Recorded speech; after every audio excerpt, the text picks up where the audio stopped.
Hello बच्चों, स्वागत करता हूं आप सभी का हमारे YouTube channel RP online classes में। मैं आरपी यादव।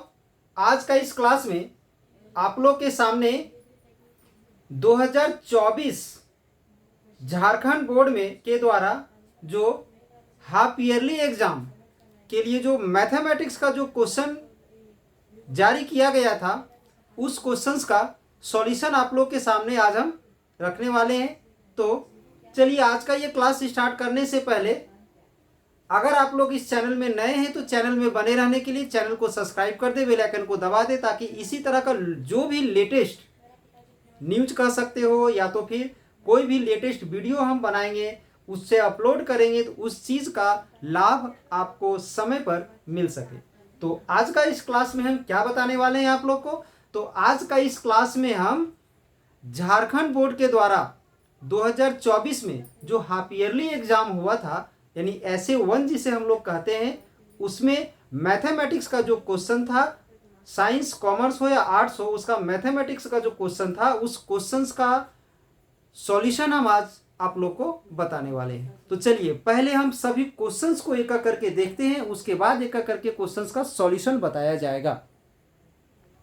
तो ध्यान दोगे, ये है हमारा झारखंड बोर्ड के द्वारा 2024 में ऐसे वन का एग्जामिनेशन के लिए मैथमेटिक्स का जो क्वेश्चन है, जो कॉमन रहता है आर्ट्स साइंस और कॉमर्स सभी में, और ये भी क्वेश्चन था हमारा MCQ टाइप्स। ठीक है, तो इसमें ध्यान दोगे, कुल पृष्ठों की संख्या 40 है, यानी मतलब इस क्वेश्चन पेपर में कुल 40 पृष्ठ हैं। ठीक है, इसके बाद इसमें ध्यान दोगे, इसमें टाइम दिया गया है 1 आवर। ठीक है, समय क्या है? तो समय है हमारा 1 आवर। फुल मार्क्स क्या है? तो 40 मार्क्स। ठीक है, इसका जनरल इंट्रोडक्शन आप लोग देख लोगे।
अब इसमें ध्यान दोगे,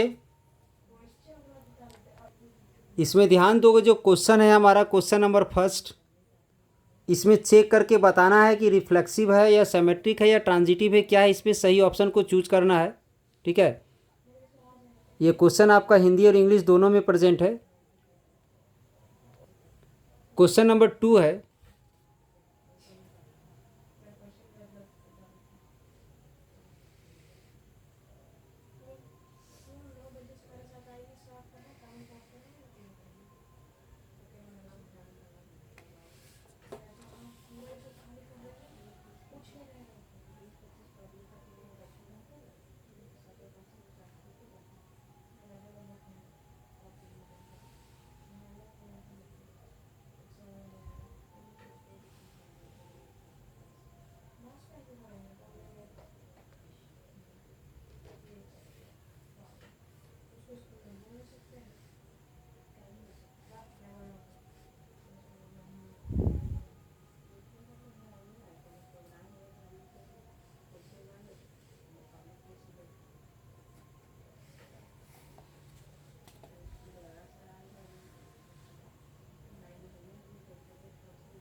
ध्यान दोगे, इस क्वेश्चन में पूछा गया है लेट ए इक्वल टू 1 2 3। 1 2 3 जो है सो एक सेट है, इसमें एक रिलेशन को डिफाइन किया गया है आर, जिसमें से 1 1 2 2 3 3 1 3 3 2 एंड 1 2 बिलोंग्स कर रहा है।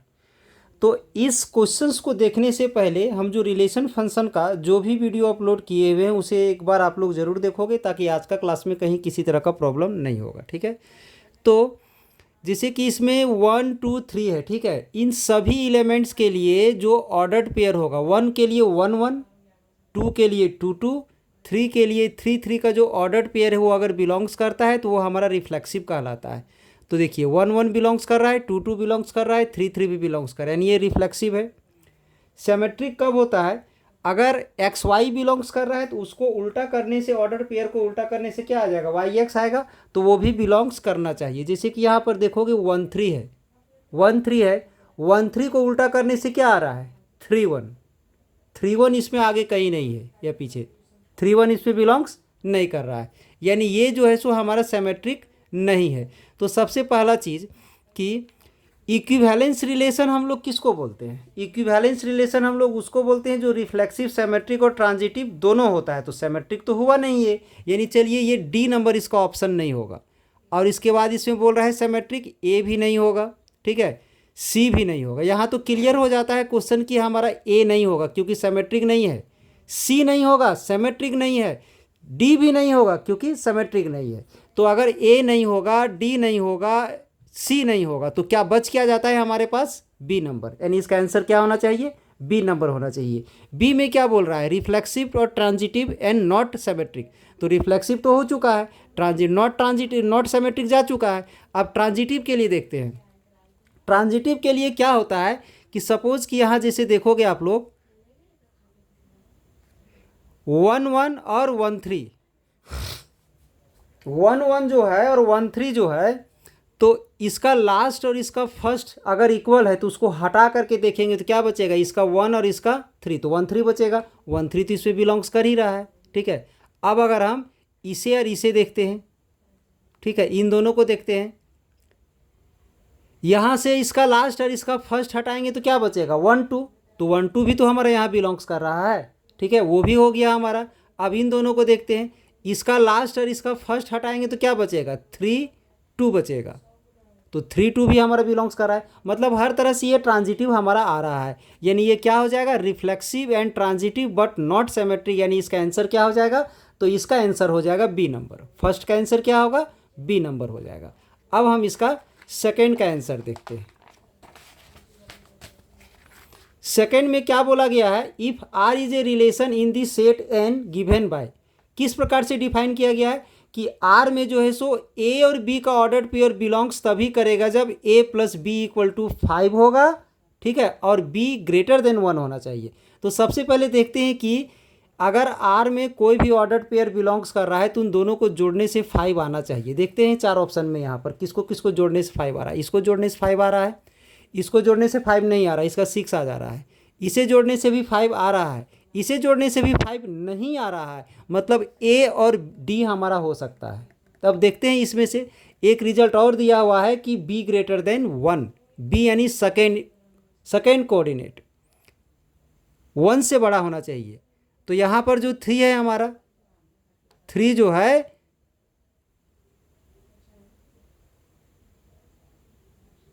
बी के जगह पर यहाँ 3 दिया हुआ है और बी के जहाँ पर क्या 0 दिया हुआ है, तो यहाँ बोल रहा है बी इज ग्रेटर देन 1, यहाँ पर लिखा हुआ है देखोगे, यहाँ पर यहाँ बी का वैल्यू ग्रेटर देन 1 बोल रहा है, तो यहाँ तो बी का वैल्यू 0 है और यहाँ पर बी का वैल्यू 3 है, यानी यहाँ बी का वैल्यू 0 है, यानी 1 से बड़ा नहीं है, यानी ये नहीं हो सकता है, ये होगा, यानी इसका आंसर क्या आ जाएगा, तो ए नंबर हो जाएगा। अब इसका नेक्स्ट क्वेश्चन देखते हैं 3 नंबर। इसमें क्या है, एक फंक्शन डिफाइंड किया गया है और f x equal to sine x है, देन साइन एक्स इज, तो पता लगाना है कि साइन एक्स क्या है, 1 1 फंक्शन है या ऑन टू फंक्शन है या 1 1 1 2 दोनों है या क्या है, वो हमें पता लगाना है। तो ध्यान दोगे,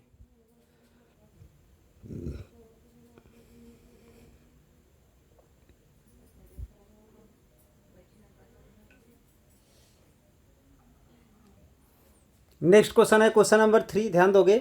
ये जो फंक्शन है एक्चुअली में f x equal to sine x, ठीक है, ये जो फंक्शन है f x equal to sine x, अगर ये कंडीशन नहीं दिया हुआ हो, ठीक है, सिर्फ इतना ही दिया हुआ और हमसे पूछा जाएगा कि ये 1 1 है या 1 2 है या फिर दोनों है, तो ये 1 1 भी नहीं होगा और 1 2 भी नहीं होगा। अगर सिर्फ f x equal to sine x दिया गया है तो ये 1 1 भी नहीं होगा और 1 2 भी नहीं होगा, क्योंकि बहुत सारा ऐसा रीडिंग है जिस डिफरेंट डिफरेंट रीडिंग्स पर उसका जो वैल्यू आएगा वो सेम आएगा। जैसे कि साइन 0 डिग्री का वैल्यू 0 होता है और साइन पाई का वैल्यू भी 0 हो जाता है, यानी sine f 0 equal to f pi आ जाएगा। इस तरह से बहुत ऐसा फंक्शन है जिस पॉइंट्स है जिस पर ये 1 1 और 1 2 नहीं आएगा। बट अगर ये इंटरवल दिया हुआ है इस तरह से, यहाँ -π/2 से और यहाँ -π/2 से +π/2 और ये -1 से +1, तो इस रीडिंग में -90 से +90 के बीच में किसी भी डिग्री पर इसका वैल्यू फाइंड किया जाए तो सब में इसका अलग अलग वैल्यू ही आएगा, यानी ये 1 1 भी होगा। और इस बीच में जितने सारे रीडिंग है इस और -1 से +1 के बीच में जितना सारा रीडिंग है, हर एक वैल्यू इसके किसी न किसी एंगल्स पर उसका वैल्यू आएगा ही आएगा इसी बीच में। इसलिए इस फंक्शन में ये 1 1 भी है और 1 2 भी है। इसके बाद नेक्स्ट क्वेश्चन है क्वेश्चन नंबर 4। तो इसमें हमें क्या फाइंड करना है, तो डोमेन फाइंड करना है। तो ध्यान दोगे इसमें बताया गया है कि जब भी कोई फंक्शन में रूट के अंदर जो टर्म रहता है वो नेगेटिव नहीं होता है, और x का जो पॉसिबल वैल्यू होता है उसे हम लोग डोमेन बोलते हैं, और एफ एक्स का जो पॉसिबल वैल्यू होता है उसे हम लोग रेंज बोलते हैं। तो यहाँ से x का जो पॉसिबल वैल्यू आएगा ना वो हमारा क्या कहलाएगा, इसका तो डोमेन कहलाएगा। ध्यान दोगे,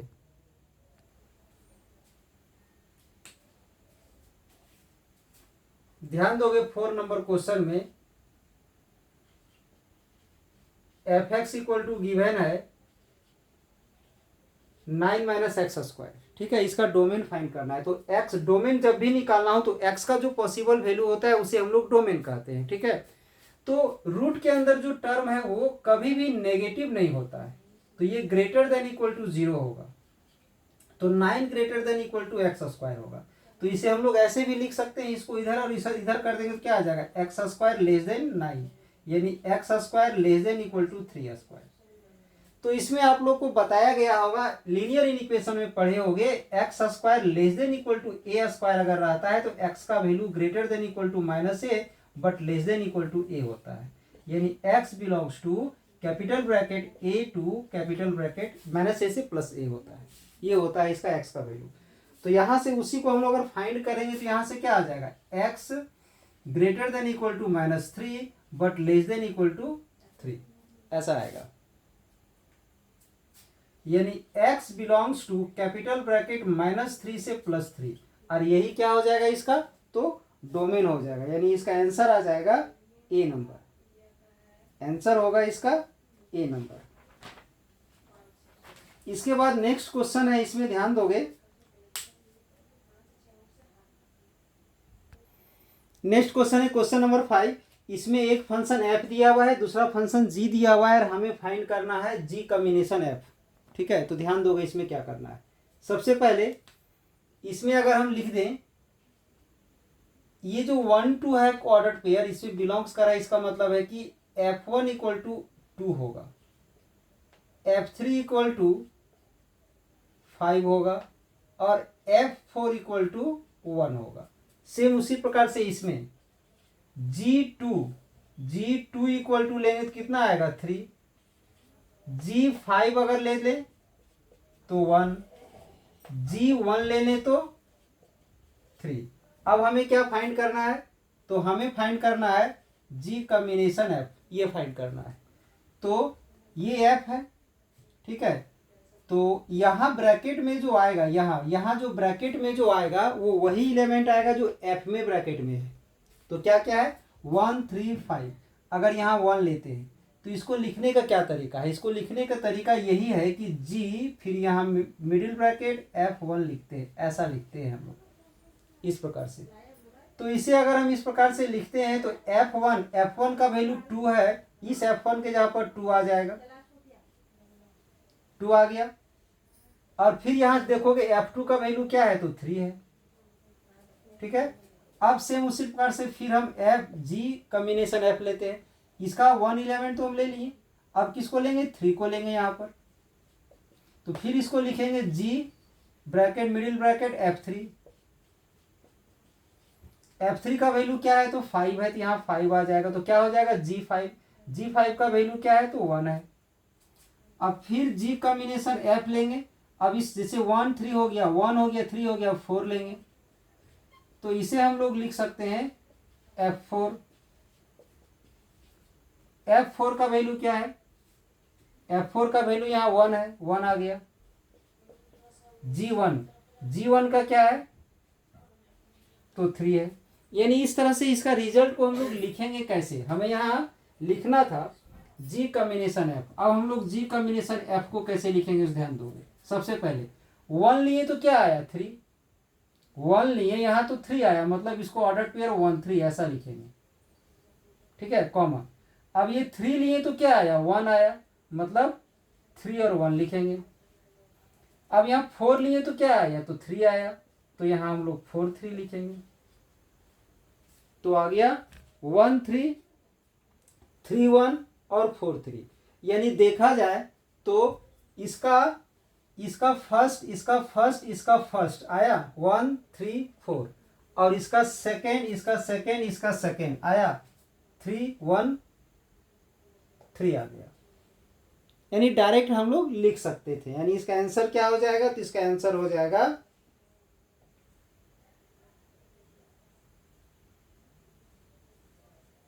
बी नंबर। आंसर इसका क्या हो जाएगा, तो बी नंबर इसका आंसर हो जाएगा। 5 का क्या होगा, बी होगा, ध्यान दोगे।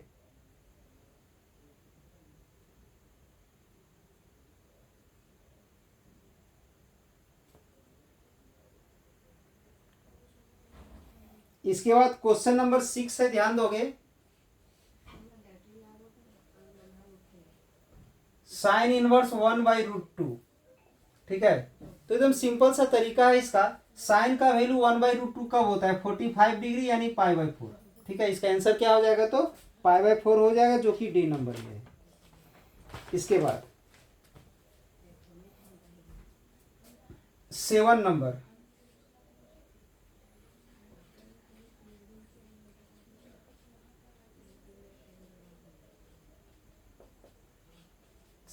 में ये है, तो ध्यान दोगे।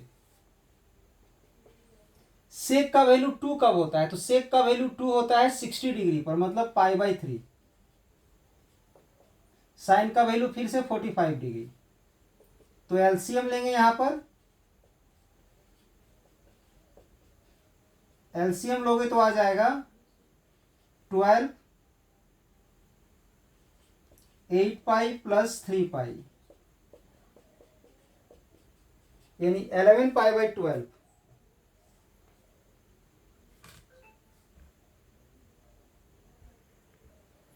ये जो क्वेश्चन है, इस क्वेश्चन के अनुसार इसका आंसर 11π/12 आएगा, बट ऐसा कोई ऑप्शन इसमें है नहीं, ठीक है।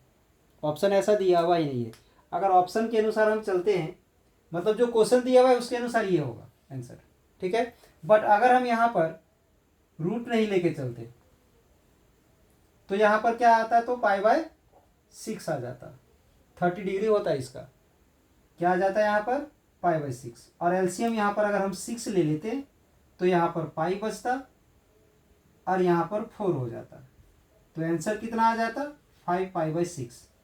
तब जाके इसका आंसर आता हमारा बी नंबर। यानी शायद क्वेश्चन में ऐसा कोई मिसिंग हो सकता है, बी आता तब आंसर क्या आता, बी। बट ऐसा कुछ है नहीं, अगर आप लोग सॉल्व करोगे तो आंसर यही आएगा, ठीक है। जबकि एक 4 ऑप्शन में कहीं भी ऐसा नहीं है। इसके बाद क्वेश्चन था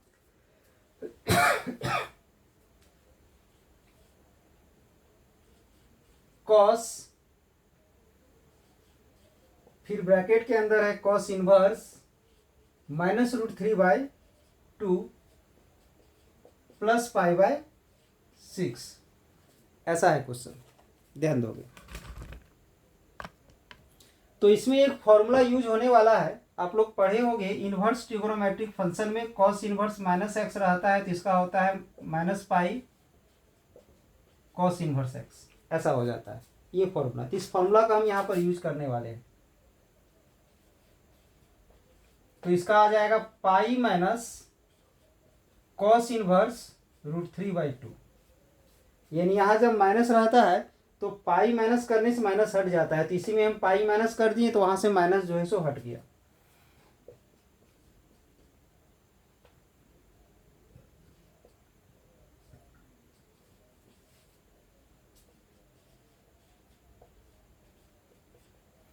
अब ये जो कॉस है, कॉस का √3/2 कब होता है? तो 30 डिग्री में होता है, यानी π/6 में होता है। π/6 से π/6 कट जाएगा तो यहां से कॉस पाई बचेगा जिसका वैल्यू -1 होता है। यानी इसका आंसर क्या आ जाएगा? तो इसका आंसर आ जाएगा बी नंबर। इसका आंसर हो जाएगा बी नंबर।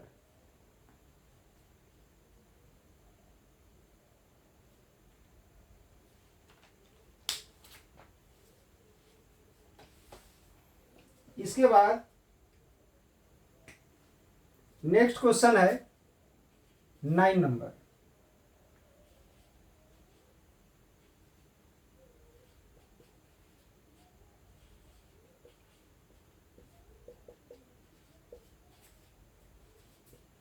तो इसमें भी फॉर्मूला आप लोग पढ़े होंगे। साइन का यहाँ जो रीडिंग है, फंक्शन है, अगर वो माइनस रहता है तो माइनस सीधे यहाँ पर आगे आ जाता है तो प्लस हो जाएगा। क्या हो जाएगा? यहाँ पर ये माइनस आगे आ जाएगा तो प्लस हो जाएगा, क्योंकि इसका फॉर्मूला क्या होता है साइन का? साइन इनवर्स माइनस एक्स का फॉर्मूला होता है माइनस साइन इनवर्स एक्स, ऐसा होता है।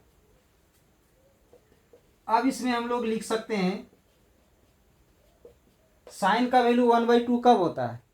तो 30 डिग्री पर होता है, यानी π/6 आ जाएगा। तो ध्यान दोगे, इस दोनों को एलसीएम लेके ऐड करोगे यहां से, इसका आ गया π/6, इसको ऐड करोगे तो 90 डिग्री आ जाएगा, क्योंकि 60 + 30 है तो 90 आएगा। यानी इसका वैल्यू क्या आ जाएगा? तो 1 हो जाएगा। यानी 9 का आंसर क्या आएगा? तो 9 का आंसर आ जाएगा बी नंबर। इसका भी आंसर बी होगा।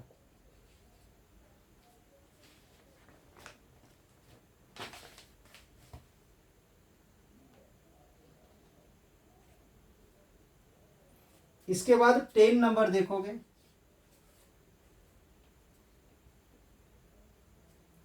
तो 10 नंबर में y = दिया हुआ है कॉसेक इनवर्स एक्स।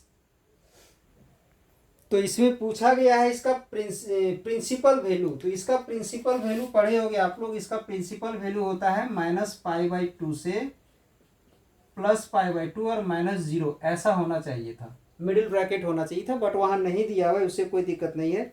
आंसर हो जाएगा इसका ए नंबर। इसका आंसर आएगा ए नंबर। नेक्स्ट क्वेश्चन है क्वेश्चन नंबर 11, ध्यान दोगे।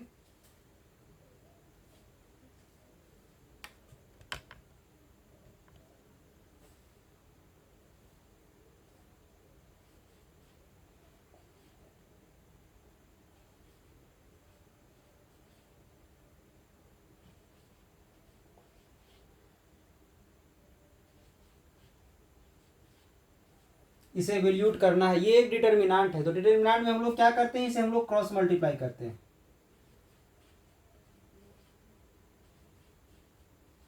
और बीच में माइनस होता है, ये आ गया। यानी इसको इससे मल्टीप्लाई कर दिए, फिर इसको इससे मल्टीप्लाई कर दिए, बीच में माइनस लिख दिए। इसमें एक फॉर्मूला अप्लाई होगा जो आप लोग पढ़े होंगे 11th क्लास ट्रिगोनोमेट्री में। cos a + b का फॉर्मूला पढ़े होंगे। तो cos a + b का फॉर्मूला होता है cos a cos b minus sin a sin b, ये होता है cos a cos b फिर minus sin a sin b। तो वही चीज तो है, cos a cos b minus sin a sin b, तो cos a + b हो जाएगा। तो ये मेरा a है और ये मेरा b है, तो क्या हो जाएगा? cos 70 + 20 हो जाएगा। यानी कितना आ जाएगा, तो cos 90 आ जाएगा। cos 90 का वैल्यू 0 होता है, यानी इसका आंसर हो जाएगा बी नंबर। इसका आंसर बी हो गया। 12 में है ए गिवन है और इसमें हमें फाइंड करना है ए इनवर्स का मोड, हमें ये फाइंड करना है। तो सबसे पहले हम लोग क्या फाइंड करेंगे, तो ए इनवर्स फाइंड कर लेंगे। तो इसके लिए सबसे पहले ध्यान ये रखोगे कि ये अगर हमारा एक मैट्रिक्स दिया हुआ है तो मैट्रिक्स का हम लोग एडजॉइंट कैसे निकालते हैं, उसकी एक शॉर्टकट मेथड है, उसको पहले ध्यान दोगे। तो एडजॉइंट अगर ये हमारा ए है तो इसका एडजॉइंट फाइंड करने के लिए हम लोग एक प्रॉपर्टी यूज करते हैं। क्या यूज करते हैं, इसमें क्या करते हैं, चेंज साइन, चेंज कर देते हैं साइन को, और इसमें क्या करते हैं, तो इंटरचेंज द एलिमेंट। तो इसमें एलिमेंट को इंटरचेंज करते हैं ना, एलिमेंट को इंटरचेंज करते हैं मतलब ये एलिमेंट यहाँ चला जाता है और ये यहाँ आ जाता है, तो क्या आ जाएगा A22 और ये इधर आ जाएगा यहाँ पर A11। इसमें साइन को चेंज करते हैं, एलिमेंट को नहीं। एलिमेंट हमारा A21 है तो वही रहेगा A12 वही रहेगा, साइन को चेंज कर देंगे, माइनस लगा देंगे। इसमें एलिमेंट वही रहेगा 21, सिर्फ साइन को चेंज कर देंगे, ये होगा। तो ये हमारा एडजॉइंट आ जाएगा। तो उसी प्रकार से यहां पर अगर हम लोग एडजॉइंट फाइंड करते हैं, पहले एडजॉइंट ऑफ ए, तो क्या होगा, ये एलिमेंट चेंज हो जाएगा, मतलब ये 1 यहां चला जाएगा और ये -2 इधर आ जाएगा, ये हो गया। फिर इसका साइन चेंज होगा, एलिमेंट चेंज नहीं होता है, तो इसका 3 है तो -3 हो जाएगा और इसका -1 हो जाएगा। तो ये मेरा एडजॉइंट आ गया। अब अगर हम यहाँ से ए का मोड फाइंड कर लेते हैं तो ए का मोड क्या होगा, इसमें मैट्रिसेस का साइन हट के डिटर्मिनेंट का साइन लग जाएगा, -2, 1 और 3 और 1।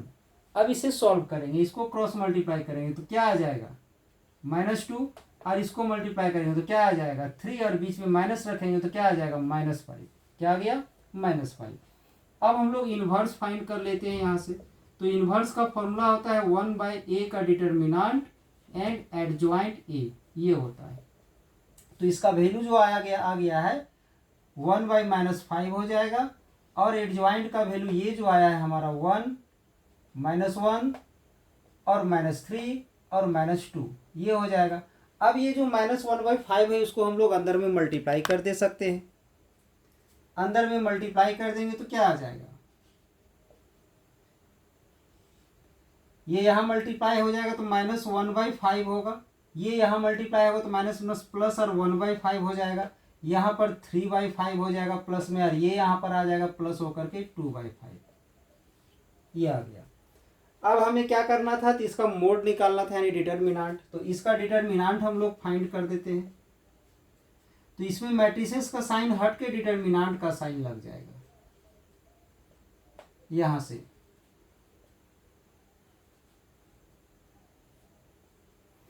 अब यहां जैसे हम लोग एक डिटर्मिनेंट को सॉल्व करते हैं उस तरह से इसको सॉल्व कर देंगे। इसको इससे मल्टीप्लाई करोगे तो आ जाएगा -2/25, और इसको इससे मल्टीप्लाई करेंगे तो आ जाएगा 3/25, और बीच में माइनस आ जाएगा। एलसीएम लोगे तो -2 -3 यानी -5/25 यानी -1/5 आ जाएगा इसका आंसर। इसका आंसर हो जाएगा -1/5, यानी इसका आंसर आ जाएगा सी नंबर, यानी इसका आंसर हो जाएगा सी number.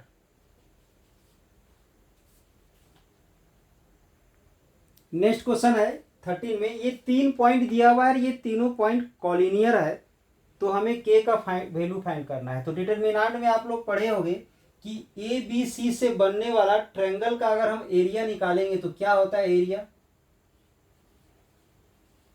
Area of triangle A B C. तो 1/2 डिटर्मिनेंट का साइन होता है। पहला कोऑर्डिनेट का दोनों पॉइंट हम लोग यहाँ लेते हैं 3, -2 और फिर अपने से 1 ले लेते हैं। फिर ये दूसरा कोऑर्डिनेट के 2 और अपने से 1 ले लेते हैं। फिर यहाँ से 8 और अपने से 1 ले लेते हैं। ये होता है इस 3 पॉइंट से बनने वाला ट्रायंगल का एरिया। अब अगर ये तीनों पॉइंट कॉलिनियर है तो ट्रायंगल तो बनेगा नहीं, कॉलिनियर मतलब एक ही लाइन पर है, तो इसका एरिया क्या हो जाएगा, तो 0 हो जाएगा। अब इसको सॉल्व कर देंगे, ये जो 1/2 है उधर मल्टीप्लाई कर देंगे तो 0 हो जाएगा, ये डिटर्मिनांट बच जाएगा। इसे डिटर्मिनांट को सॉल्व करेंगे जैसे हम लोग सॉल्व करते हैं, ठीक है। तो यहाँ से 3 को कॉमन लेंगे, तो ये 3 वाला ये रो और ये कॉलम नेगलेक्ट होगा तो ये बचेगा 2 8 1 1। अब इसे लेंगे माइनस के साथ, माइनस अपने से लिए फिर से -2 आएगा, फिर ये 2 वाला रो और 2 वाला कॉलम नेगलेक्ट होगा तो यहाँ से K8 बचेगा और यहाँ से 1 1 बचेगा। फिर इस +1 को लेंगे, ये रो और ये कॉलम नेगलेक्ट होगा तो ये बचेगा K8 और 2 8 = 0। तो इसको इससे मल्टीप्लाई कर देंगे तो 2 और इसको इससे मल्टीप्लाई करेंगे तो -8, माइनस माइनस प्लस हो गया। K को 1 से मल्टीप्लाई करोगे तो K आएगा, 8 को 1 से मल्टीप्लाई करोगे -8 आएगा। अब K × 8 करेंगे तो 8K आ जाएगा और 8 × 2 करेंगे तो 16 आ जाएगा। इसका आएगा -6, -6 को 3 से मल्टीप्लाई करेंगे तो -18, यहाँ मल्टीप्लाई करोगे तो 2K और यहाँ -16, फिर +8K और -16। अब ये 2K और 8K को ऐड करेंगे तो 10K आ जाएगा और इसे ऐड करोगे तो 32 में इसे अगर हम ऐड कर देंगे तो आ जाएगा 50 = 0। आज 50 को उधर माइनस में ले जाओगे, माइनस से प्लस में चला जाएगा, 10 डिवाइड में चला जाएगा तो आ जाएगा 50/10 दैट इज 5, यानी K का वैल्यू आ गया 5।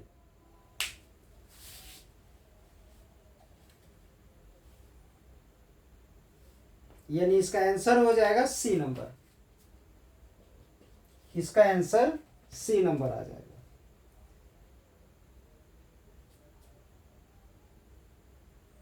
इसके बाद नेक्स्ट क्वेश्चन है, ध्यान दोगे, क्वेश्चन नंबर 14 है।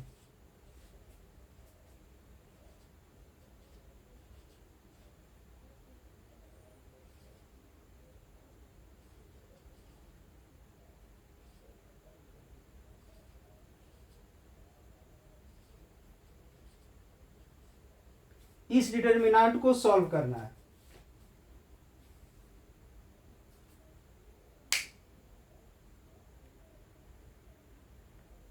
ध्यान दोगे इसमें क्या करना है। सबसे पहले इसमें हम लोग प्रॉपर्टी अप्लाई करेंगे, R1 के प्लेस पर R1 - R2 + R3।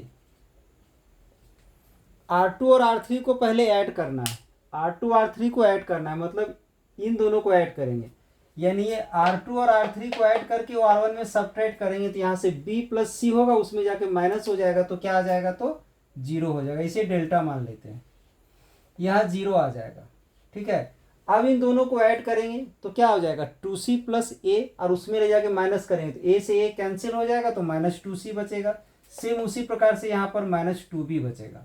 बाकी इन दोनों को वैसे ही उतार दोगे,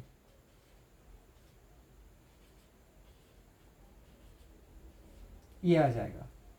अब इसके बाद ये जो हमारा 0 है, यहाँ पर हम 0 × -2 लिख सकते हैं तो 0 ही आएगा, -2 -2 -2 कॉमन ले लेंगे, 0 B C यहाँ पर आ जाएगा, C यहाँ पर आ जाएगा, B यहाँ पर आ जाएगा, C + A यहाँ पर आ जाएगा, B यहाँ पर आ जाएगा, C यहाँ पर आ जाएगा, A + B, ये आ गया। अब इसके बाद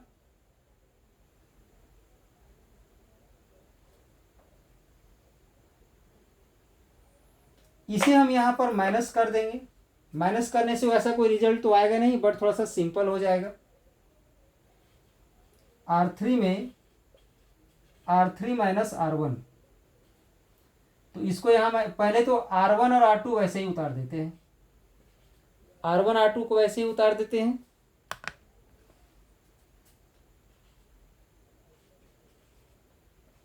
अब R3 में R1 माइनस करेंगे तो ये 0 यहाँ माइनस होगा तो C बचेगा, ये यहाँ माइनस होगा तो 0 आ जाएगा, ये यहाँ माइनस होगा तो A आ जाएगा।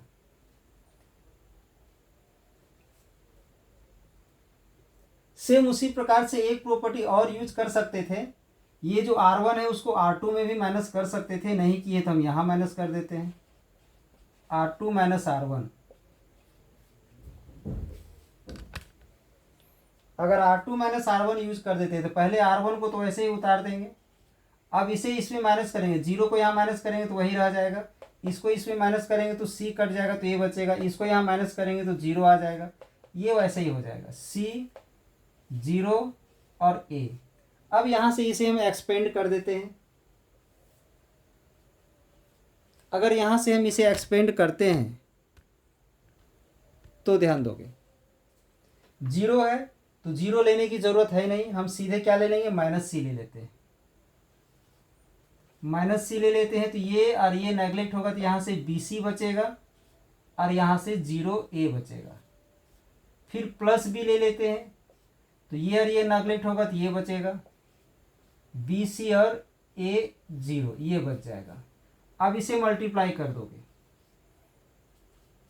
इसको इससे मल्टीप्लाई करेंगे तो AB आएगा और इसको इससे मल्टीप्लाई करेंगे तो जीरो हो जाएगा। अब यहाँ से प्लस B, इसको इससे मल्टीप्लाई करेंगे तो जीरो आएगा, इसको इससे मल्टीप्लाई करेंगे तो माइनस AC आएगा। ठीक है, अब इसके बाद इधर हम सॉल्व करते हैं, ध्यान दोगे, ये तो जीरो आ चुका है, ये टू तो ऐसे ही रह जाएगा, इसको इसमें मल्टीप्लाई करोगे तो माइनस ABC आएगा, यहाँ माइनस टू था हमारा, माइनस टू चल रहा था यहाँ आगे, तो आ जाएगा यहाँ से माइनस ABC और आगे माइनस टू है। फिर यहाँ इसको माइनस करेंगे तो माइनस ABC, तो माइनस ABC माइनस 2ABC हो जाएगा, माइनस माइनस प्लस हो जाएगा, प्लस 4, 2 इंटू 2 4 हो गया, 4ABC, यानी इसका आंसर क्या आ गया, तो हमारा 4ABC आ गया, जो कि इसका आंसर कहाँ पर है, इसका आंसर है A नंबर, यानी इसका आंसर क्या हो जाएगा, तो A नंबर हो जाएगा। नेक्स्ट क्वेश्चन है क्वेश्चन नंबर 15, और इस क्वेश्चन में हमें x और y का वैल्यू फाइंड करना है, तो ज़्यादा कुछ करना नहीं है, पहले ध्यान दोगे, ये जो 2 है इसको पहले इन सभी में मल्टीप्लाई करेंगे, तो 2 मल्टीप्लाई करेंगे तो आ जाएगा 6, 10, 8, 2x प्लस 1 0 y 1, और इधर जो है हमारा 7 10 0 5। अब इन दोनों को ऐड करना है, तो इन दोनों को जब हम ऐड करेंगे तो 6 प्लस 1 का 7 हो जाएगा, 10 प्लस 0 का 10 हो जाएगा, 8 प्लस वाई का 8 प्लस वाई हो जाएगा, 2x प्लस 1 का 2x प्लस 1 हो जाएगा, और इधर 7 10 0 5 आ जाएगा। अब इसमें ध्यान दोगे तो ये 7 से 7 इक्वल है, 10 के 10 इक्वल है, बाकी ये 8 प्लस वाई इक्वल टू 0 हो जाएगा, 2x प्लस 1 इक्वल टू 5 हो जाएगा, यानी यहाँ से आ जाएगा 8 प्लस वाई इक्वल टू 0, यानी y का वैल्यू -8, और फिर आ जाएगा 2x प्लस 1 इक्वल टू 5, यानी ये 5 इधर माइनस हो जाएगा, तो 2x इक्वल टू आ जाएगा 4, और 2 डिवाइड हो जाएगा तो आ जाएगा 2, यानी इसका आंसर कहाँ पर आया, तो x का वैल्यू 2 आया और y का वैल्यू 8 आया, जो कि कहाँ पर है, तो B नंबर पर है, यानी इसका आंसर हो जाएगा B नंबर, x का वैल्यू 2 और y का वैल्यू -8। अब इसके बाद नेक्स्ट क्वेश्चन है 16, AB का इन्वर्स हमें फाइंड करना है, कि इसका तो डायरेक्ट फॉर्मूला है कि इन्वर्स दोनों में अलग अलग हो जाता है और ये इन्वर्स हो जाता है, यानी B पहले आ जाता है और A बाद में चला जाता है, ऐसा होता है, B पहले आ जाता है इन्वर्स के साथ और A बाद में चला जाता है, यानी इसका ये होता है, यानी इसका आंसर क्या हो जाएगा, तो इसका हो जाएगा B नंबर, इसका आंसर क्या हो जाएगा, तो B नंबर हो जाएगा इसका आंसर। इसके बाद 17 नंबर,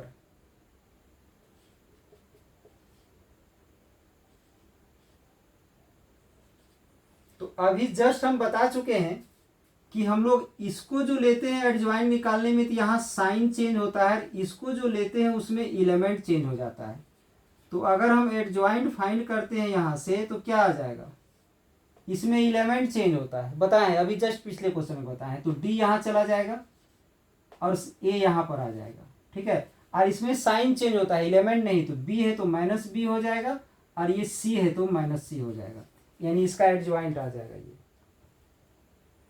यानी इसका आंसर आ जाएगा C नंबर, C हो जाएगा इसका आंसर। इसके बाद देखते हैं हम क्वेश्चन नंबर 18 में क्या है, A is a non singular matrix of the order 3/3 such that A का डिटर्मिनेंट 5 है, then adjoint A equal to क्या होगा, सो बताना है। इसमें ध्यान दोगे, थोड़ा सा दिख नहीं रहा था उस समय। करना क्या है कि इसका जो है सो इसका हम लोग एलिमेंट चेंज करते हैं, तो डी यहाँ चला गया और ए यहाँ पर आ गया, और इसका एलिमेंट चेंज नहीं करते हैं, सिर्फ साइन चेंज करते हैं। बी के जहाँ माइनस बी ले लिए, सी के जहाँ पर माइनस सी। अब इसके बाद नेक्स्ट क्वेश्चन है हमारा 18 नंबर, ठीक है। तो 18 के लिए जो हमें निकालना है, एडजॉइंट ए निकालना है, इसके लिए एक फॉर्मूला यूज होता है, डिटर्मिनेंट ऑफ ए का पावर n-1। ये फॉर्मूला आप लोग पढ़े होंगे, ठीक है। किसी का भी एडजॉइंट निकालना हो तो उसका डायरेक्ट ए का डिटर्मिनेंट का पावर n-1 हो जाएगा। n क्या है, ऑर्डर ऑफ द मैट्रिक्स। तो यहाँ ऑर्डर ऑफ द मैट्रिक्स दिया हुआ है 3/3, यानी यहाँ पर क्या आ जाएगा, ए का डिटर्मिनेंट इक्वल टू 3 का पावर 1, 3 का ए का 3-1 हो जाएगा। तो यहां पर आ जाएगा ए का पावर 2। ध्यान दोगे क्या आ जाएगा, तो ए का पावर 2 आ जाएगा। अब यहाँ क्वेश्चन में चूंकि दिया हुआ है determinant of A equal to 5, यानी यहाँ पर 5 का पावर 2 यानी 25 आ जाएगा, ऐसा आ जाएगा।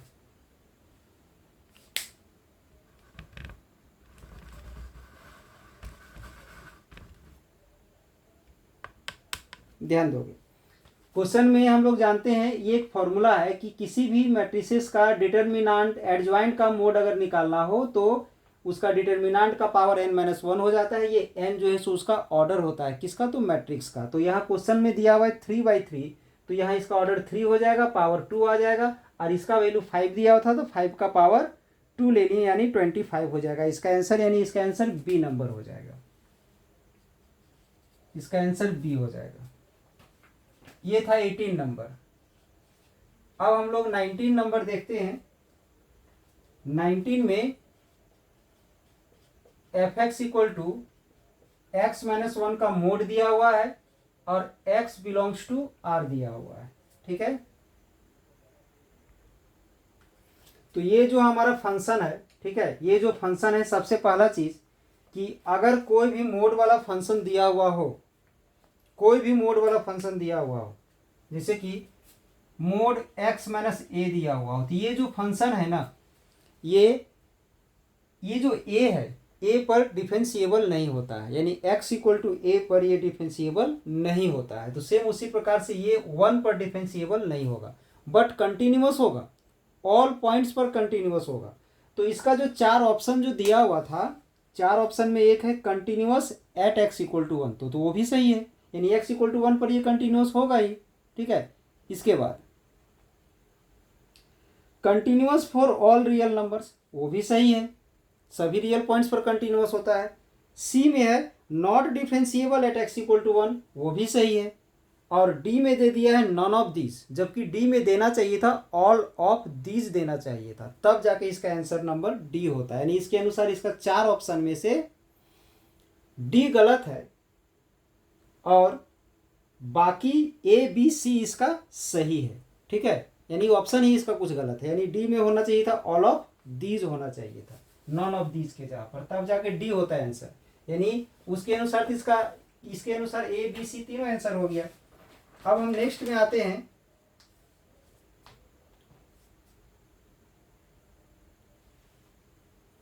क्वेश्चन नंबर 20 में है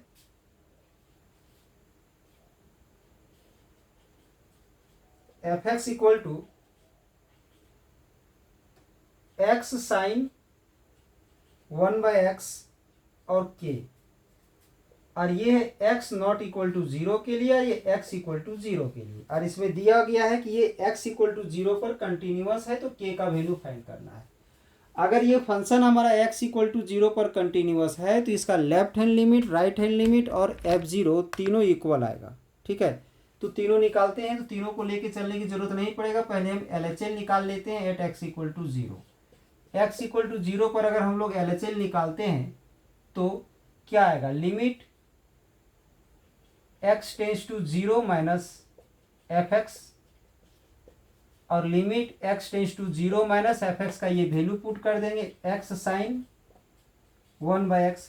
ऐसे भी ध्यान दोगे, यहाँ पर सिंपल सा तरीका है कि अगर हम एक्स टेंस टू यहाँ जीरो ले रहे हैं और इसका वैल्यू कुछ भी हो तो इसका वैल्यू क्या होगा, -1 से +1 के बीच का ही कुछ होगा। अगर इसका जीरो हो भी जाता है तो जीरो इंटू जीरो का जीरो आ जाएगा। अगर जीरो के अलावे कुछ आ जाता है तो भी जीरो से मल्टीप्लाई करेंगे तो इसका रिजल्ट तो मेरा जीरो ही आने वाला है। ठीक है, LHL निकालें या RHL, इसका जीरो आने वाला है। और F0 यहाँ जीरो अगर लेंगे हम, x इक्वल टू जीरो लेंगे तो इसका वैल्यू के दिया हुआ है, और चूंकि ये दोनों इक्वल होगा, कंटिन्यूअस है तो दोनों इक्वल होगा, यानी के का वैल्यू इस हिसाब से क्या आना चाहिए, तो जीरो आना चाहिए। ठीक है, यानी इसका आंसर कहाँ पर होगा, इसका आंसर डी नंबर हो जाएगा। इसका आंसर जो है सो डी नंबर होगा। अब हम आते हैं इसका 21 में। 21 में भी कुछ क्वेश्चंस वैसे ही है। एफ एक्स इक्वल टू हमारा यहाँ दिया हुआ है 1 + x और 5 - x। ठीक है, अब इसमें पूछा गया है continuous as well as differentiable at x equal to 2। इसके बाद continuous but not differentiable at x equal to 2। इसके बाद differentiable but not continuous at x equal to 2 and none of these. ठीक है, तो ध्यान दोगे तो इसका आंसर हो जाएगा बी नंबर। ठीक है, क्योंकि इसका सॉल्यूशन हम अलग से क्वेश्चन बना करके दिए हुए हैं, उसको आप लोग एक बार देखोगे तो क्लियर हो जाएगा। ठीक है, continuous but not differentiable at x equal to 2, यानी इसका आंसर बी हो जाएगा। नेक्स्ट क्वेश्चन है, ध्यान दोगे, एफ एक्स का ये दो कंडीशन दिया हुआ है। जब x नॉट इक्वल टू π/2 है तो एफ एक्स का ये वैल्यू दिया हुआ है, जब x इक्वल टू π/2 है तो एफ एक्स का वैल्यू 3 दिया हुआ है, और ये x इक्वल टू π/2 पर कंटिन्यूअस है, तो k का वैल्यू फाइंड करना है। तो π/2 पर इसका LHL और RHL और f π/2 तीनों इक्वल होगा, तो हम LHL फाइंड कर लेते हैं। LHL at x equal to π/2, π/2 पर इसका LHL फाइंड करेंगे तो लिमिट क्या आ जाएगा, x टेंस टू π/2 में यहाँ माइनस होगा। ठीक है, एफ एक्स, इसका मीनिंग है π/2 से छोटा, तो π/2 से छोटा हो या बड़ा हो नॉट इक्वल टू वाला ही रिजल्ट होगा, तो इसका वैल्यू आ जाएगा यहाँ पर π/2 माइनस, और एफ एक्स का ये वैल्यू ले लेंगे k cos x डिवाइड में आ जाएगा पाई माइनस 2x, ये आ गया। अब हम लोग यहाँ पर क्या करते थे, तो इसमें लिमिट h टेंस टू 0 ले लेते थे, और इसमें जहाँ पर x है वहाँ पर π/2 माइनस h लेते हैं अपने से, यहाँ पर भी π/2 माइनस h हो जाएगा।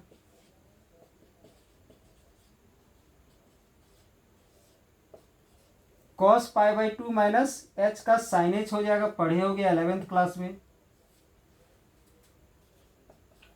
2 से 2 कैंसिल होगा तो -π, और ये 2 - 2 यहाँ मल्टीप्लाई होगा तो +2h। पाई से पाई कैंसिल हो गया, ध्यान दोगे। ठीक है, पाई से पाई कैंसिल हो गया। इसको हम लोग लिख सकते हैं लिमिट h टेंस टू 0 और k/2 into sine h/h, sine h/h h tends to 0, तो इसका वैल्यू 1 हो जाएगा, तो क्या बचेगा, तो k/2 बचेगा। और एफ एक्स का वैल्यू एक्चुअली में f π/2 का वैल्यू क्या आया है, तो इसका वैल्यू 3 क्वेश्चन में दिया हुआ है। ठीक है, तो कंटिन्यूअस है तो ये दोनों इक्वल होना चाहिए। अगर ये दोनों इक्वल होगा तो इसका मतलब k/2 इक्वल टू 3, यानी k इक्वल टू कितना आ जाएगा, तो 6 आ जाएगा। ठीक है, इसके बाद यानी 6 आ जाएगा, इसका मतलब आंसर हो जाएगा इसका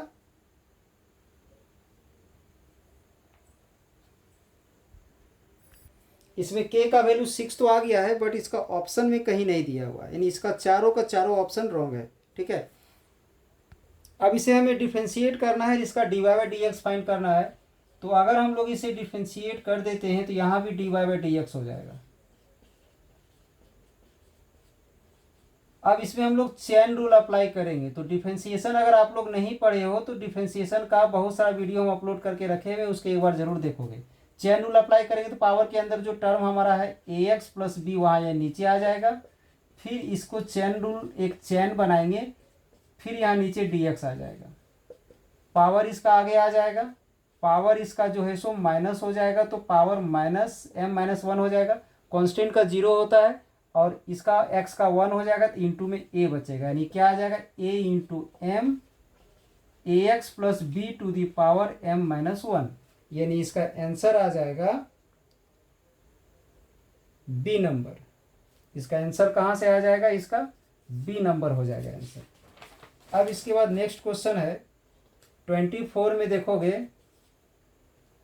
y इक्वल टू दिया हुआ है साइन इनवर्स 2x, ठीक है। तो अब इसे हम लोग को डिफरेंशिएट करना है, तो अगर इसे हम डिफरेंशिएट कर देते हैं, dy बाई डी एक्स लेते हैं इसको अगर dy बाई डी एक्स कर देते हैं, तो यहाँ भी इसका dy बाई डी एक्स होगा। अब इसमें चेन रूल अप्लाई कर देते हैं, साइन का फंक्शन यहाँ 2x है, तो नीचे 2x आ जाएगा, फिर 2x को हम लोग डिफरेंशिएट करेंगे, तो साइन इनवर्स का डिफरेंशिएशन पढ़े होंगे 1 बाय अंडर रूट होता है, ठीक है। और 1 माइनस यहाँ जो टर्म रहता है उसका स्क्वायर, यानी 2x का स्क्वायर हो जाएगा, ठीक है। इसका 1 हो जाएगा तो बचेगा 2, तो इसे क्या लिख सकते हैं 2 बाय अंडर रूट 1 माइनस इसका 4x स्क्वायर, ये आ जाएगा इसका आंसर। यानी इसका ये आंसर कहाँ पर है, तो ये आंसर है हमारा बी नंबर में, यानी इसका भी आंसर हमारा बी नंबर होगा। क्वेश्चन नंबर 25 क्या ध्यान दोगे, y equal to e to the power x square. अब इसे डिफरेंशिएट करना है हमें, तो डिफरेंशिएट जब करेंगे तो d y by d x होगा, यहाँ इधर भी x square e to the power x square को डिफरेंशिएट करेंगे। तो यहाँ अगर हम लोग चेन रूल अप्लाई करते हैं, तो चेन रूल में क्या बताया गया है, एक्सपोनेंशियल को जो पावर है वो नीचे होना चाहिए, उसे नीचे ले लिए, फिर एक्स स्क्वायर डी एक्स ले लिए। हो सकता है डिफरेंशिएशन में आप लोग को प्रॉब्लम हो रहा होगा, बट डिफरेंशिएशन का बहुत सारा वीडियो हम अपलोड करके रखे हैं, उसको देखोगे तो गारंटी है कि समझ में आएगा डिफरेंशिएशन, ठीक है। तो एक्सपोनेंशियल का डिफरेंशिएशन तो यही रहता है, यहाँ पर इसका 2x हो जाएगा, यानी 2x e to the power x square आएगा इसका आंसर, यानी इसका आंसर हो जाएगा बी नंबर, ठीक है। अब हम आते हैं क्वेश्चन नंबर 26 में, ठीक है। 26 में है d by d x a to the power x, तो इसका तो डायरेक्ट फॉर्मूला है a to the power x into log a, ठीक है, a to the power x into log a, यानी इसका आंसर क्या हो जाएगा, तो सी नंबर हो जाएगा। इसके बाद है 27 में क्या है ध्यान दोगे, 27 में डिफरेंशिएट करना है, किसे डिफरेंशिएट करना है, log a to the power x को। तो अगर आप लोग पढ़े हो लॉग फंक्शन का प्रॉपर्टी, तो जो पावर रहता है वो आगे मल्टीप्लाई हो जाता है, ऐसा होता है, पावर जो है सो आगे मल्टीप्लाई हो जाता है। अब ये लॉग ए यहाँ तो कांस्टेंट हो गया हमारा, एक्स का डिफरेंशिएशन 1 होता है, तो इस हिसाब से इसका डिफरेंशिएशन हमारा लॉग ए आना चाहिए, जबकि लॉग ए इसका आंसर में कहीं नहीं है, यानी नन ऑफ दीज होगा इसका आंसर। इसका आंसर क्या हो जाएगा, तो डी नंबर हो जाएगा, नन ऑफ दीज, ठीक है। अब हम आते हैं क्वेश्चन नंबर 28 में। तो 28 में क्या है, सो ध्यान दोगे, क्वेश्चन है find the rate of the change of the area of circle with respect to radius when radius equal to 6, यानी रेडियस 6 सेंटीमीटर दिया हुआ है, और एरिया हम अगर लेट कर लेते हैं ए, तो हमें D A by d are find करना है, ये यानी रेडियस 6 दिया हुआ है, एरिया को ए मान लेते हैं, एरिया का rate of change with respect to radius निकालना है, यानी d A by d r निकालना है। तो एरिया ऑफ द सर्कल अब पाई आर स्क्वायर पढ़े होंगे, ठीक है, वृत्त का क्षेत्रफल। अब इसे हम आर के रिस्पेक्ट में डिफरेंशिएट कर देते हैं, पाई कांस्टेंट है बाहर आ जाएगा, और अगर इसे डिफरेंशिएट करते हैं तो इसका 2r हो जाएगा, आर का वैल्यू यहाँ 6 दिया हुआ है, तो यहाँ पर हम 6 पुट कर देंगे तो 12 पाई आ जाएगा, और यूनिट हो जाएगा इसका सेंटीमीटर स्क्वायर पर सेंटीमीटर, यानी इसका आंसर कहाँ है, तो इसका आंसर बी नंबर, इसका आंसर हो गया हमारा बी नंबर, ध्यान दोगे। अब इसके बाद नेक्स्ट क्वेश्चन हम लोग देखते हैं। नेक्स्ट क्वेश्चन है क्वेश्चन नंबर 29। ध्यान दोगे f x equal to log x by x दिया हुआ है। ये क्वेश्चन थोड़ा सा हम शॉर्ट में बताने जा रहे हैं क्योंकि समय के अभाव के चलते, क्योंकि इस क्वेश्चन का एक और सॉल्यूशन के लिए अलग से एक हमारा एक वीडियो है मैक्सिमम मिनिमा का, उसको देखोगे बहुत ही बेहतर तरीके से वहाँ पर बताया गया है। ध्यान दोगे इसको एक बार हम डिफ्रेंशिएट करेंगे तो रिजल्ट हमारा ये आ जाएगा, फिर से डिफ्रेंशिएट करेंगे डबल डिफ्रेंशिएशन तो हमारा ये रिजल्ट आ जाएगा। यहाँ पर ध्यान दोगे डबल डेरिवेटिव्स में ये आ जाएगा। मैक्सिमम मिनिमा के लिए एफ डैश एक्स का वैल्यू हम लोग 0 पुट करते हैं तो वहाँ से हम सॉल्व किए तो यहाँ से एक्स का वैल्यू ई आ गया। अब इसके बाद हम क्या करेंगे, इस वैल्यू को डबल डेरिवेटिव्स में हम पुट करेंगे। जब इस वैल्यू को हम लोग डबल डेरिवेटिव्स में पुट करते हैं यहाँ पर तो रिजल्ट उसका क्या आ जाता है, तो नेगेटिव आ जाता है, यानी एक्स इक्वल टू ई जो है so local point of maxima, यानी इसे मैक्सिमम वैल्यू प्राप्त होगा। मैक्सिमम वैल्यू फाइंड करने के लिए यहाँ पर उसका वैल्यू हम पुट कर दी, लॉग ई का वैल्यू 1 होता है, इसका 1/e होगा, जबकि यस 1/e होगा, मतलब इसका आंसर क्या आ जाएगा, तो ए नंबर हो जाएगा। क्वेश्चन नंबर 30 है, इसमें क्या करना है, चेक करना है कि यह स्ट्रिक्टली इंक्रीजिंग किस पर है, स्ट्रिक्टली डिक्रीजिंग किस पर है। तो इसे अगर हम लोग डिफ्रेंशिएट करते हैं तो क्या आ जाएगा, इसका 3x² आएगा, इसका आ जाएगा पावर आगे आएगा 12x हो जाएगा, प्लस में 15 हो जाएगा। यहाँ से 3 अगर हम कॉमन ले लेते हैं तो आ जाएगा x² माइनस 6x प्लस 5 आ जाएगा। इसे लिख सकते हैं 2 into x into 3 plus 9 minus 4, इसे हम लिख सकते हैं, ऐसे लिख सकते हैं। ठीक है, अब a² minus 2ab plus b², मतलब इसे x माइनस 3 का होल स्क्वायर हम लिख सकते हैं। 3 मल्टीप्लाई करेंगे, इसको मल्टीप्लाई करेंगे तो -12 आएगा। तो एक्चुअली ये तो मेरा पॉजिटिव होगा, ठीक है, और ये मेरा -12 है।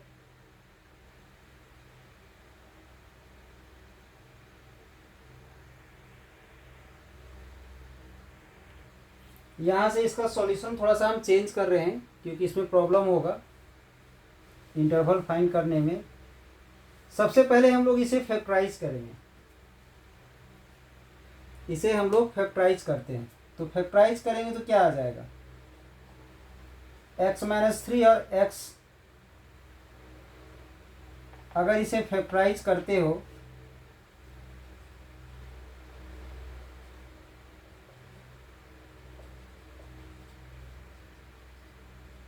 यहाँ से कॉमन लेंगे x, तो x माइनस 5 -1 कॉमन लेंगे तो x माइनस 5, यानी यहाँ से आ जाएगा x minus 1 and x minus 5, ये आ जाएगा। यहाँ से x का 2 वैल्यू आने जा रहा है क्योंकि इस हिसाब से इसका कोई रिजल्ट नहीं आने वाला है क्योंकि ऑप्शन के हिसाब से अलग जा रहा है कुछ। अगर हम यहाँ पर एफ डैश एक्स को 0 पुट कर देते हैं, यानी 3 into x minus 1 into x minus 5 equal to 0 लेते हैं तो x का वैल्यू 1 एंड 5 आएगा। अब इसको डिवाइड करते हैं यहाँ पर -∞, ठीक है,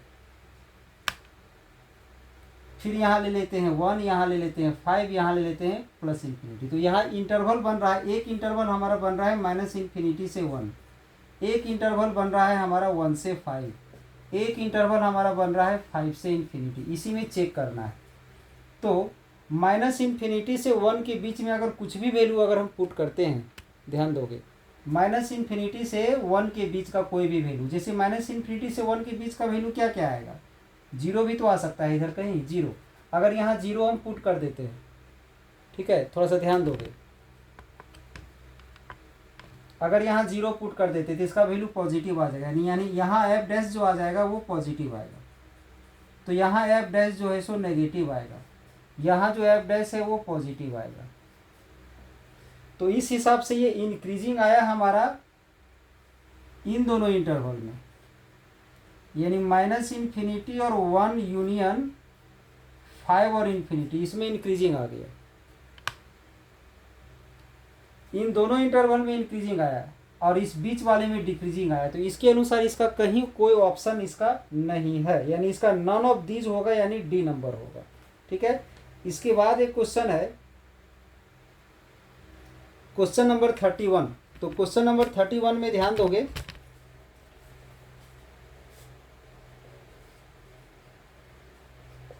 थर्टी वन में है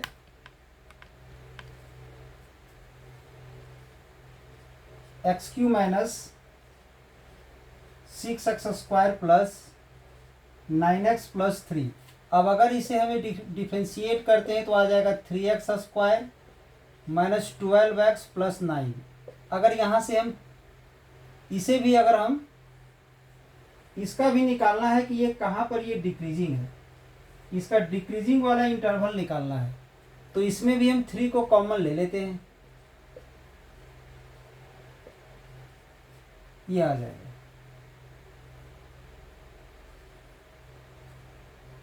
इसे भी फैक्टराइज करोगे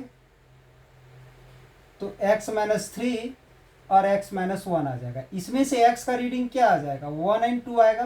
तो इंटरवल जब हम इसको बनाएंगे -∞, 1, 2 और +∞, ये बन जाएगा इंटरवल।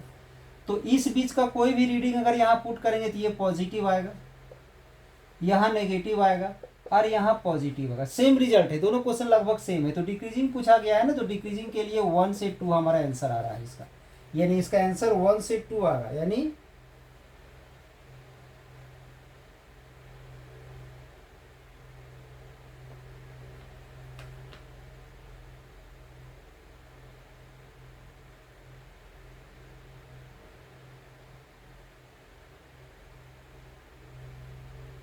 इसका भी नॉन ऑफ दीज होगा, इसका जो आंसर है इसका भी नॉन ऑफ दीज होगा आंसर। सॉरी, इसमें थोड़ा सा मिस्टेक कर दिए हैं हम। मिस्टेक क्या की है ध्यान दोगे, x का रीडिंग यहाँ क्या आएगा, तो x का रीडिंग 1 और 3 आएगा, यानी यहाँ क्या होगा 1 और 3 होगा। यानी कहाँ पर डिक्रीजिंग आ रहा है, तो 1 और 3 में आ रहा है डिक्रीजिंग, 1 और 3 में आ रहा है डिक्रीजिंग, यानी आंसर इसका ए नंबर होगा। इसका आंसर क्या होगा, तो ए हो जाएगा इसका आंसर, ध्यान दोगे।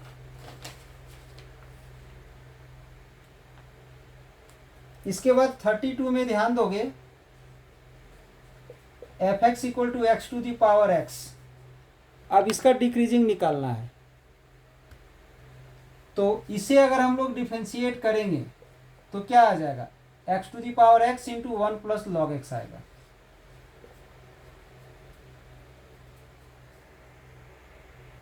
अब यहां से अगर इसे हम 0 पुट कर देते हैं और x⁴x × 1 + log x = अगर हम 0 ले लेते हैं, ठीक है, तो इसका वैल्यू तो 0 होगा नहीं, तो यहाँ से 1 + log x = अगर हम 0 ले लेते हैं तो log x का वैल्यू क्या आ जाएगा, -1।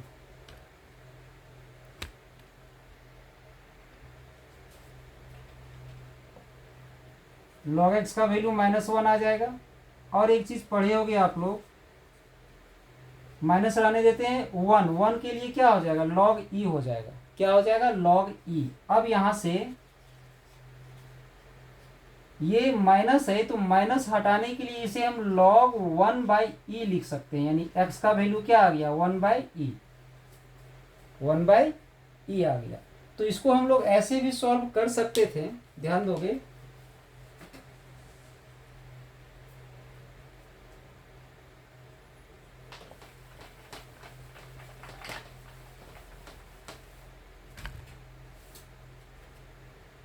हमें यहाँ डिक्रीजिंग का इंटरवल निकालना था, हमें यहाँ डिक्रीजिंग का इंटरवल निकालना था। तो डिक्रीजिंग का इंटरवल निकालने का एकदम सिंपल सा तरीका है, f' का वैल्यू क्या होता है, <0। डिक्रीजिंग के लिए क्या होता है, डिक्रीजिंग के लिए f' का मान <0 होता है। और नीचे जो हम f' का मान जो निकाले हैं उसको यहाँ हम पुट कर देते हैं,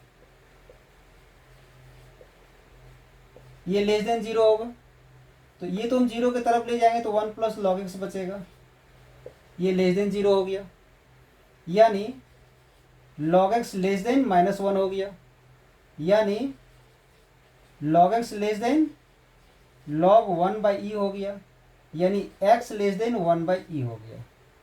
यानी अगर x का वैल्यू 1/e से छोटा होगा तो ये डिक्रीजिंग होगा, यानी इंटरवल क्या आ जाएगा, -∞ से 1/e आ जाएगा डिक्रीजिंग के लिए।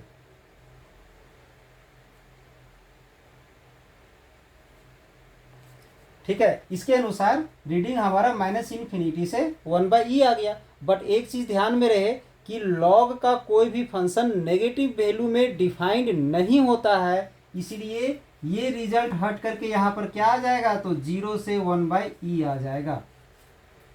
लॉग का वैल्यू नेगेटिव में डिफाइन नहीं होता है। ऐसे तो इस रिजल्ट के अनुसार इससे छोटा मतलब इससे छोटा माइनस इन्फिनिटी था, बट नेगेटिव में तो डिफाइन नहीं होता है। तो इससे छोटा कहाँ तक, जीरो तक, यानी जीरो से 1/e तक में ही ये डिक्रीजिंग मेरा आएगा, यानी इसका आंसर क्या हो जाएगा, तो इसका बी नंबर हो जाएगा। इसे हम लोग यहाँ पर लिख सकते हैं इस प्रकार से, अगर माइनस हम इधर कर देते हैं और इधर के रहने देते हैं तो इधर जो ग्रेटर है वो इधर आ जाएगा, मतलब के का जो वैल्यू है वो -2x से क्या होगा, ग्रेटर होगा। और चूंकि यहाँ क्वेश्चन में दिया हुआ है कि for every real number of x, यानी x मेरा बिलोंग्स कर रहा है रियल नंबर में, ठीक है, x मेरा रियल नंबर में बिलोंग्स कर रहा है, कोई भी रियल नंबर लेके सकते हैं।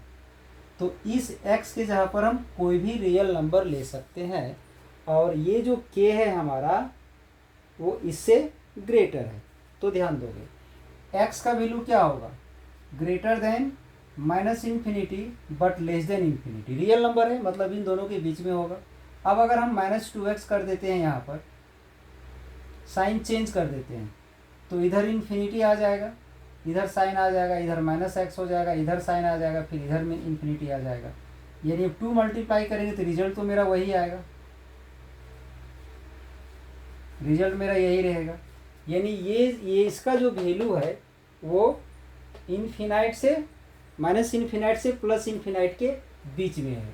तो अब इसमें क्या होगा कि k जो है सो हमारा इससे भी ग्रेटर है, ऐसा पॉसिबल है यहाँ पर, क्योंकि जो ये जो है जब ये इसका वैल्यू हमारा इनफिनाइट से -इन्फिनाइट है तो k का वैल्यू इससे भी ग्रेटर है, मतलब k का वैल्यू क्या होना चाहिए, इनफिनाइट होना चाहिए।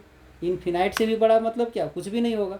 यहाँ क्वेश्चन में कुछ मिसिंग है, क्वेश्चन में होना चाहिए था कुछ इंटरवल होना चाहिए था।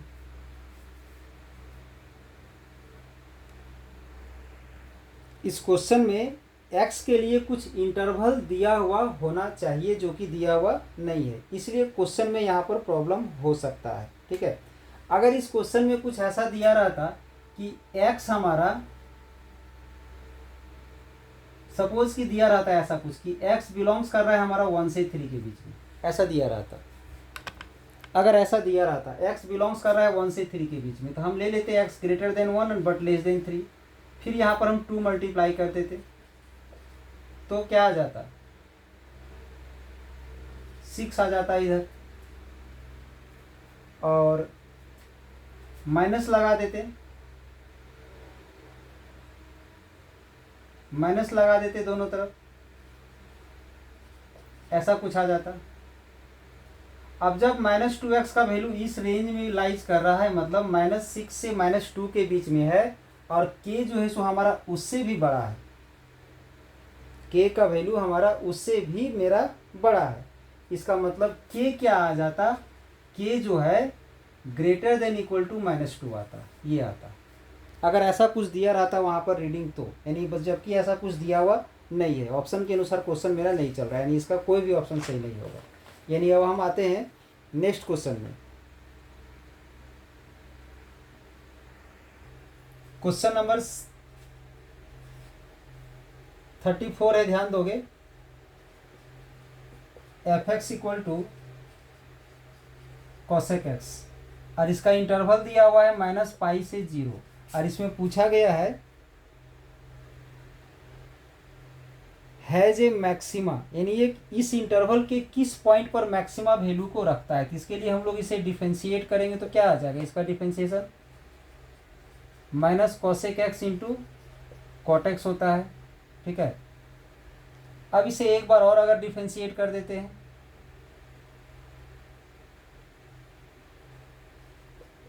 इसे एक बार और अगर डिफरेंशिएट कर दिया जाए तो -cosec x को अगर हम u × v में तोड़ते हैं, इसे हम बाहर ले लेते हैं, तो इसका क्या होता है, -cosec² x प्लस, और यहाँ माइनस है इसलिए माइनस आ जाएगा। अब इसे बाहर करके इसे डिफरेंशिएट कर देते हैं तो -cosec x × cot x, और फिर से cot आ जाएगा डिफरेंशिएट करने से, डबल डिफरेंशिएट करने से। तो यहाँ से कॉमन क्या आ जाएगा हमारा, cosec x, minus into minus plus होके cosec² x बचेगा, और यहाँ से ये कॉमन चला जाएगा तो प्लस में कॉट स्क्वायर एक्स बचेगा। तो ये कभी भी नेगेटिव नहीं होगा, ये तो हमारा रिजल्ट मेरा पॉजिटिव ही आ रहा है, इस पर डिपेंड करेगा मैक्सिमा के लिए।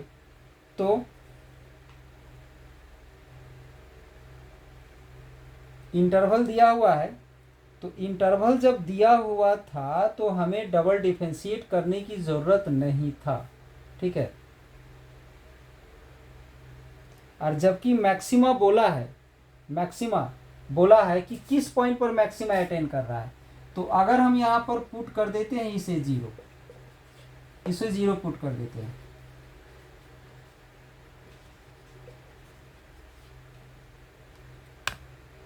तो अब इसको हम सॉल्व कर सकते हैं 1/sin और cos/sin, तो cos/sin स्क्वायर आ जाएगा, ये उधर मल्टीप्लाई हो जाएगा तो आ जाएगा हमारा cos x = 0, यानी x का वैल्यू क्या आ जाएगा π/2। रीडिंग तो एक ही आएगा, यानी π/2 ही एक ऐसा रीडिंग है जिस पर ये मैक्सिमा या मिनिमा को अटेंड कर सकता है।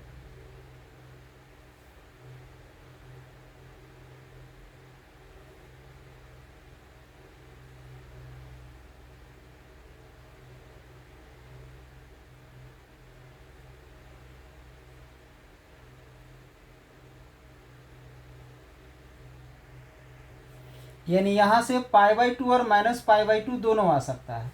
तो जिस इंटरवल में हमारा बात चल रहा है, यहाँ पर इंटरवल हमारा क्या दिया हुआ है, इंटरवल तो मेरा दिया हुआ है -π से 0, तो ये तो नहीं आएगा, ये तो बाहर हो जाएगा उस इंटरवल से, ठीक है। तो उस इंटरवल के अनुसार ये मेरा नहीं होगा, ये होगा। इस पर अगर हम लोग चेक कर देते हैं, इस पर अगर चेक करते हैं तो इसका वैल्यू नेगेटिव आएगा, ये तो पॉजिटिव ही रहेगा, बट -π/2 यहाँ पुट कर देते इसका वैल्यू रीडिंग नेगेटिव में चला जाएगा, ये नेगेटिव आएगा। यानी यही एक पॉइंट है जिस पर ये मैक्सिमा वैल्यू को अटेंड कर रहा है, यानी इसका आंसर क्या हो जाएगा, तो डी नंबर हो जाएगा। नेक्स्ट क्वेश्चन है 36, if the tangent are parallel to y axis.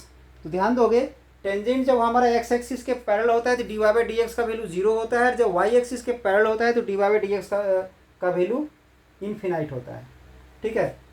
तो dy/dx का वैल्यू अगर 0 होगा तो पैरेलल टू एक्स एक्सिस होगा, क्या होगा, parallel to x axis.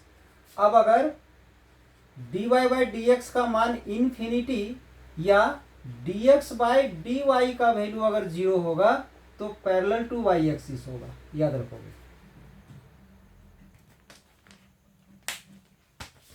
dy/dx का वैल्यू अगर 0 रहेगा तो एक्स एक्सिस के पैरेलल होगा, और dy/dx का वैल्यू इन्फिनिटी या dx/dy का वैल्यू 0 रहेगा तो पैरेलल टू वाई एक्सिस होगा। यानी इसका आंसर क्या हो जाएगा 36 का, तो 36 का आंसर हो जाएगा बी नंबर। 36 का आंसर क्या होगा, तो बी नंबर होगा, ध्यान रखोगे।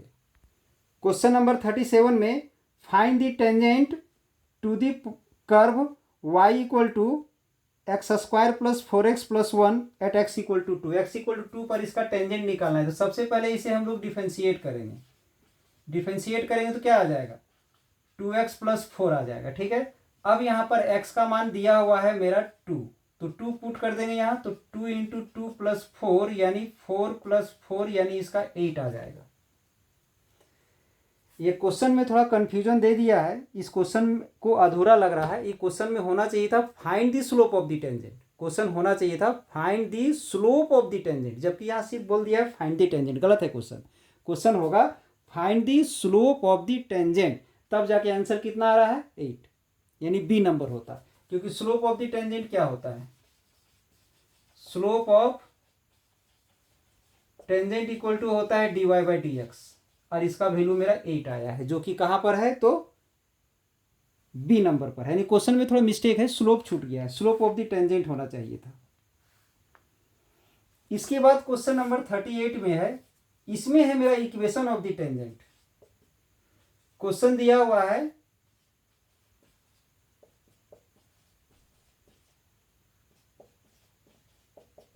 ये, अब इसे सबसे पहले हम लोग डिफरेंशिएट करेंगे तो क्या आ जाएगा, यहां से 4x³ - 18x² + 26x - 10 ये आ जाएगा, ठीक है। अब इसको डिफरेंशिएट करने के बाद ये रिजल्ट आ गया है, तो यहाँ पर दिया हुआ है x का वैल्यू 1, सब में हम x के जहाँ पर 1 पुट कर देंगे तो आ जाएगा 4 - 18 + 26 - 10। इसको इसको ऐड करेंगे 30 आएगा, और इसको ऐड करेंगे तो आ जाएगा 28, यानी इसका आ जाएगा 2। स्लोप ऑफ द टेंजेंट 2 आ गया। अब हम लोग निकालते हैं इसका equation of the tangent.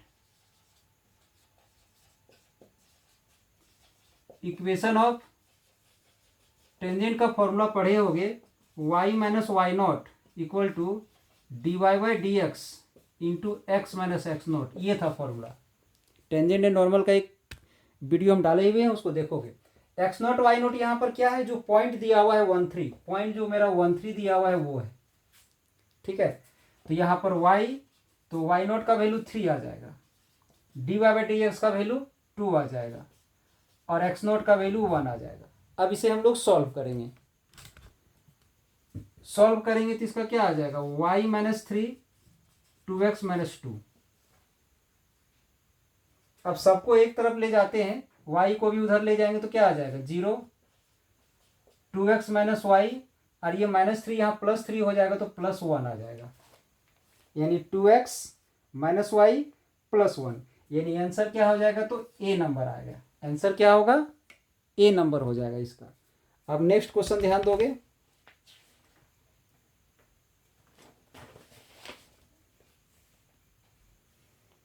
Thirty 39 में है, फिर यहाँ मिसिंग है, फिर यहाँ बोल रहा है find the normal to the curve. गलत है, यानी होना चाहिए था स्लोप ऑफ द नॉर्मल होना चाहिए था। क्वेश्चन में मिसिंग है, 37 में भी और 39 में भी।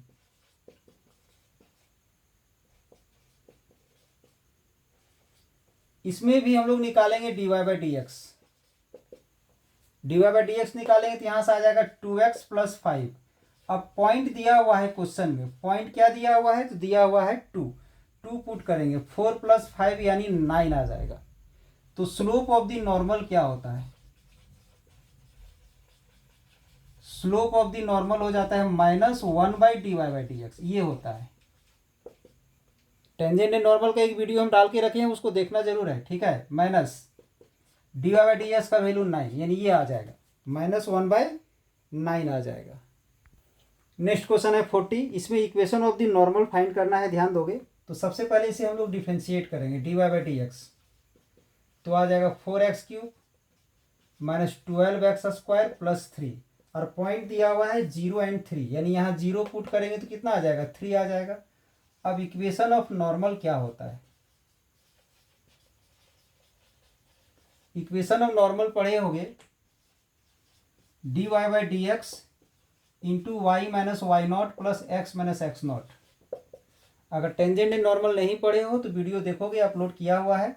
इसका वैल्यू आ गया है 3, तो 3 पुट कर देंगे। वाई नॉट का वैल्यू, पॉइंट जो दिया हुआ है मेरा 0 3, ये एक्स नॉट है, ये वाई नॉट है, तो वाई नॉट का वैल्यू 3 है, एक्स नॉट का वैल्यू 0 है, तो यहाँ से आ जाएगा 3y माइनस 9 + x = 0, यानी इक्वेशन आ जाएगा x + 3y माइनस 9 = 0, यानी आंसर हो जाएगा ए नंबर।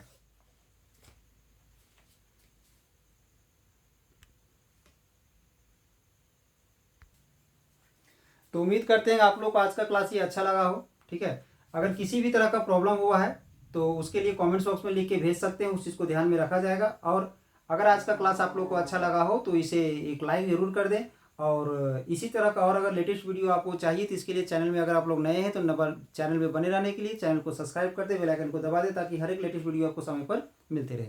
चलिए, इस चैनल से आप लोग को जुड़ने के लिए धन्यवाद।